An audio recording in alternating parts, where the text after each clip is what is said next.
So why do this? Why should you engage in this kind of activity? Well, number one, you're probably doing it anyway for your students. Most medical schools now videotape all the lectures. They often put them on a server so that the students can watch them later. A lot of places stream them onto video, iTunes U. Students watch the lectures that we give in Starbucks at 2x speed because I talk too slow and they can hear faster than I can talk. We're doing it anyway. If you're doing it for your students, why don't you do it for students in other parts of the world who might not have the benefit of the outstanding lectures and materials that you're giving, right? Make yourself famous. It is potentially transformative for the students who engage in it. In fact, we think, as my buddy Rob Lash said, the students who do the describe work, at least we can guarantee they've listened to the lecture once. They may not have shown up for the lecture, but at least they go through the material that one time. It may be transformative in terms of their own learning for the material there. It may be transformative for the faculty that engage.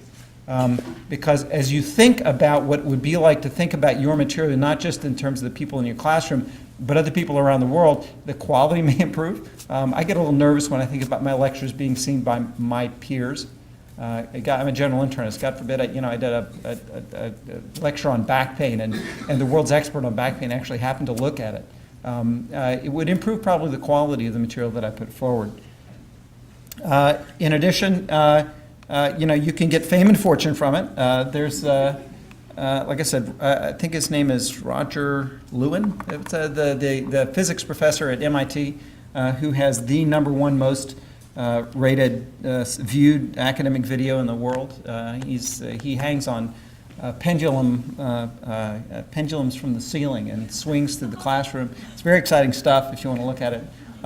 You could get kind of famous that way. In fact, I argue that if you could put up your materials, let's say you've got a great lecture on schistosomiasis and you think you're the world's expert in schistosomiasis, put it up there. It's likely that you're going to get called on to write chapters in books. You're going to get called to speak on it at conferences just because it's something that other people might see. It's a way for you to disseminate the knowledge that you have.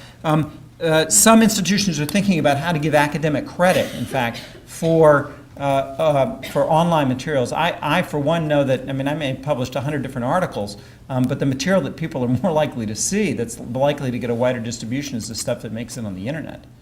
Because all you have to do is hit Google and you'll see it. The reason we're talking about it here is, in fact, not for fame and fortune, and not because I might get academic credit for it or any of that, but rather because it's a great way to think about capacity development. In the small and hopefully growing, but if you take the words of Fitzmullen from Sunday seriously, at-risk faculty in developing countries, this is a way that those faculty could, in fact, expand their capacity. So instead of having to teach anatomy 6 times throughout the year, you could teach it once and create an online module from that you could use. Similarly, you could distribute it to other countries where the resources may be even less than the one that you're in. And I don't mean east-west to the traditional sort of North American to, let's say, African model, but even within developing countries. If you've got a group of faculty that are motivated, you could certainly do that as well. It allows you to create partnerships. You'll hear a little bit about that just because Richard Dodono's on the panel, and he'll talk a little bit about how we've done that between Michigan and the University of Ghana and the leadership that they have taken in Ghana about this. And I mention this, and I mention it only last because I really think it's not so likely, but it's possible that we can think about cost recovery in online learning and certificate programs. You put it up, everything is free, anybody can look at it, but that doesn't mean you can get a degree from it. But in fact, if you collect it in a variety of ways and then you give some testing at the end, you may be able to get continuing medical education credits for it. So I always tell people, put it up there and put a little, click the button at the end and get your 1 credit of continuing medical education credit and charge them $20 for it. You might actually recoup a little bit of the money, a little bit of the cost. I don't think there's a lot of revenue generation here, but maybe I'm wrong. I don't think we know the answer to that yet.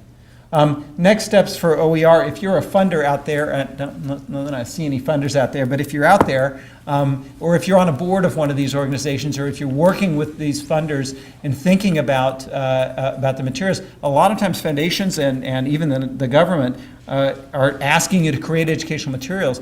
And what I'm arguing is that funders need to tell their recipients that the materials that they create ought to be available for free. In fact, if your funder is a not-profit, why are some people creating for-profit or profit-generating education materials? I think they all ought to be for free. If you're at an institution, I think you need to develop a commitment, and some institutions like Johns Hopkins School of Public Health, Tufts, Michigan, others, MIT have a serious commitment to the principle of OER so that faculty can get on board and there's no hindrance at the level of the institution. There is some opportunity to integrate with the central library functions. This is really something that the library science people are getting very much into.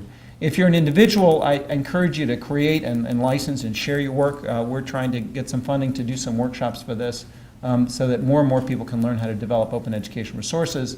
And then finally, that you identify with your partners good educational materials and work to co-create educational materials that everybody can benefit from that. Thank you.